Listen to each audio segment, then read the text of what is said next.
What's up, guys? Welcome back to the YouTube channel. Hopefully you guys had a great Thanksgiving.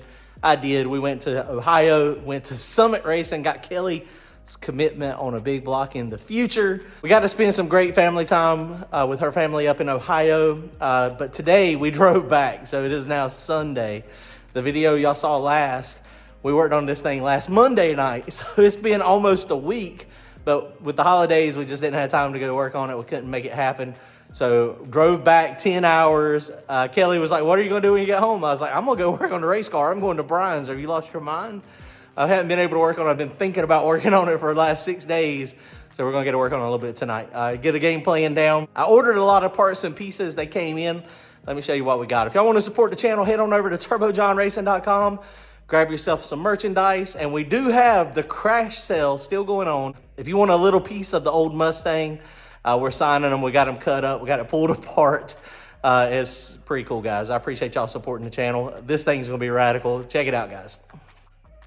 Don't forget to comment, like, and subscribe. It don't cost you nothing to do that, and it helps the channel tremendously. Thanks, guys. All right, guys. So here she is. Like I said, last time we were over here, showed y'all the video. Brian and JW got the motor in. So tonight, what we're going to do, we're going to start wrestling with the parts and pieces. Got me a fuel cell. Summit got us the hook up. So this is the little fuel cell. Got lots of little parts and pieces in there, fittings. The fuel cell is going to mount over here somewhere. And this is one of the little 3-gallon cells. It's plastic, like I was saying. I don't want aluminum anymore. We would like to gravity feed this thing. Probably going to mount it like right here, honestly. That's looking like a pretty good spot.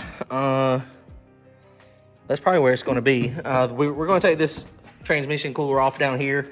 You know, it's possible we could mount it down there as well. The only problem is it's not gravity feed to the pump. But man,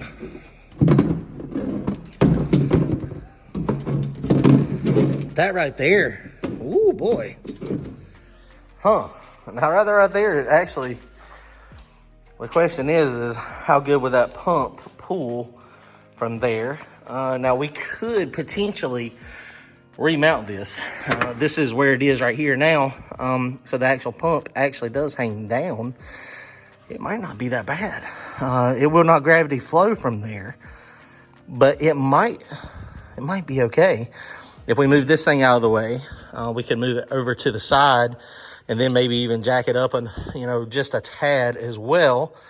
We're gonna have to think on that. So fuel cell, Brian's on the way back too. He had some family stuff to do. So we're going to get Brian's opinion as well, see what he thinks. It might be okay just mount it there. The thing with it mounted out here, I mean, you got a little bit of protection, but you don't have a ton of protection out here. So it's just one of the things that's not really the best. Now we're probably going to take this thing off because we put a big peak tank in the back. So we could mount it kind of in this area. But yeah, dude, I'm digging it right there. I'm digging it right there. And these pumps will, they pull a pretty good vacuum. There's just no way that I can gravity feed it if we do it from the front over here. Yeah, so we're gonna do that. We're going to, I gotta seal the motor plate up. They just put it in for mock-up, so I gotta pull the motor plate off. I'm gonna go ahead and final assembly this, go ahead and get this done. And then we're gonna go ahead and I'm gonna cut the seat brackets out. Like I said, the carbon fiber seat that they had in here is not, I don't like it. So all we gotta do is where they've got it welded on over here, we're gonna just cut those things out right on the bar, sand those down, and then my seat will fit right in here. And then of course, we're gonna have to cut this back like I was saying. We're gonna cut this back, use my old one, and that'll give us a little bit more room to get in and out of this thing. All right, let's get to work.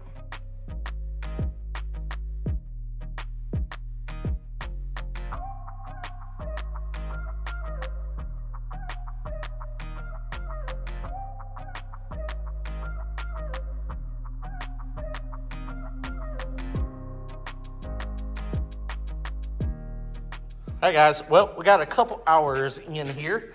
The motor plate is now mounted. I'm gonna drill another hole in this. It's got the provision for another hole up here. So we'll pop another hole in it, get two. There for a long time, I only had one in my other car and it was fine. The fuel pump is kind of low. We could move it down potentially, but we'd have to redo all our bracketry. Where it's at, and it's something I was just looking at a minute ago, This is, if you look at the fall here, this is probably from the outlet. The outlet is right here, or the inlet, I'm sorry, the inlet of the pump. Right there is probably 3 or 4 inches above. But I don't know if you noticed, look at here, I'm gonna measure. This thing's got 4 of these. I don't know what they were used for. So actually what we may do is put my transmission cooler right there where that one is. That one's busted. You can see it's got some leaks in it. It's being kind of damaged. But we can, right above that, I can build a plate and we can mount the fuel cell above. And when we go above, it's kind of hard to hold. But when you go that high, now when you have a full fuel cell and the fuel is up here, that will absolutely gravity flow. It probably is maybe 2 inches higher. So that's what we're going to do. So the fuel cell is going to be mounted basically right there, right up under the turbo, but up higher. And so what that'll do is we'll probably have to move it over. No, it'll go right up under it. What I would do is I'll put a cap on that one. And I'll put the return and stuff on this side. And so that'll go right up there. And so we'll have plenty of room, even if it's offset just a little bit like this, then that'll still be fine up by the turbo. Worst case scenario, if that leaks a little bit out one of the vents, it'll go into the turbo, and then we have methanol cooling the intake charge, unmetered methanol. So crank trigger is back on.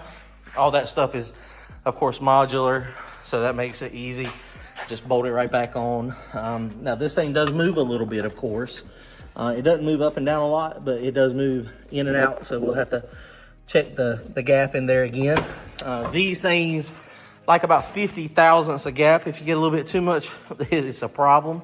So been there, done that. I got to put my turbo support back on. It's going to be just like it was. It goes from down there to up here to support the turbo. Not going to change any of the wastegate location. Not going to rebuild anything.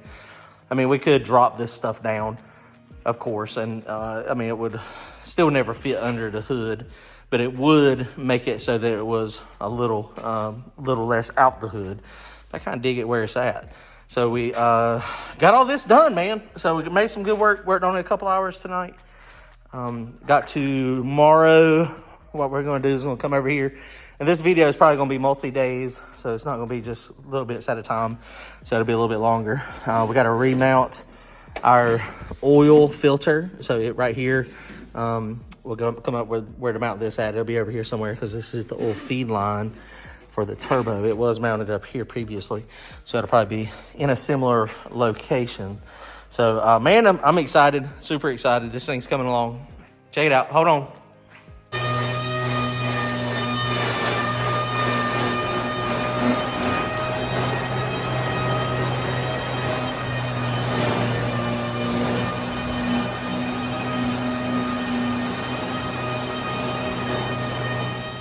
All right, guys, so this is the day number 2. Brian's been hard at it freaking sanding. I appreciate it, Brian. He's been kicking tail on it. It's almost ready for a primer.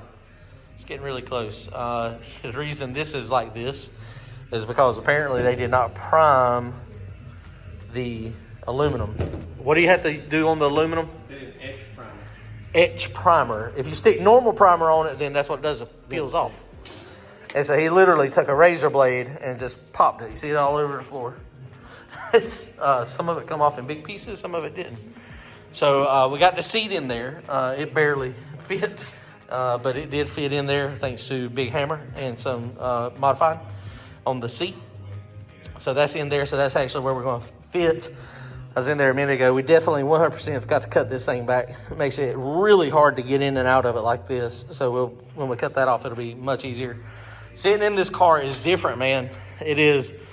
I sat in it for probably about 10 or 15 minutes while Brian was back there scraping on the wing, and it feels odd. It feels, I mean, this is my first time ever in a chassis car, and, you know, you're sitting way back, you're real low to the ground, and the window looks like it is like a million miles in front of me. And then, like, this type of front suspension with the K-member, or not K-member, but the rack and pinion so far forward, The steering wheel, you have to really turn the steering wheel to make this thing like actually turn the wheels. So it's different. Randy's got us some fenders on order, so we'll have to take these fenders off. Inside here, the transmission stuff I was playing with, getting all this stuff mounted. It's already got a catch can, got a little transmission dipstick tube. You know, the thing that sucks about this, I got it in there, Brian, and I think we're gonna be okay with our fittings, but it's pointing forward instead of up.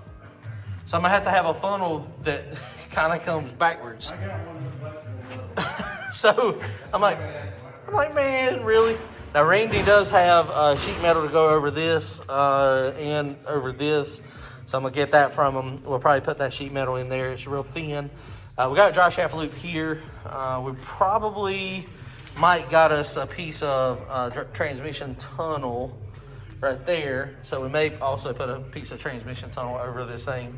That's so sketchy, man, with that dry shaft sitting right beside you. It is 100% sketchy. Got to change seat belts, mount the seat, of course. But it's already got the bracket back there in the back. And, you know, we could slide this thing back a little bit if we take that piece off. It's probably 2 inches. But I can reach the pedal right there, and I think we'll be okay with it there. So we're going to be good. Started mocking up the coils. We're going to need some type of bracket. I think what I'm going to do is we got these roll bars here. I need to measure those roll bars. The bars up here on the front, and then I think the coils are going to mount there. Okay, so we also decided I'm going to take the plastic fuel cell back, and I'm going to get an aluminum fuel cell. So I got that on order. It's actually going to go right here on these 4 bolts like we were talking about, but it's going to be aluminum instead of plastic. Plastic, I mean, I don't know, man. I'm kind of going back and forth both ways.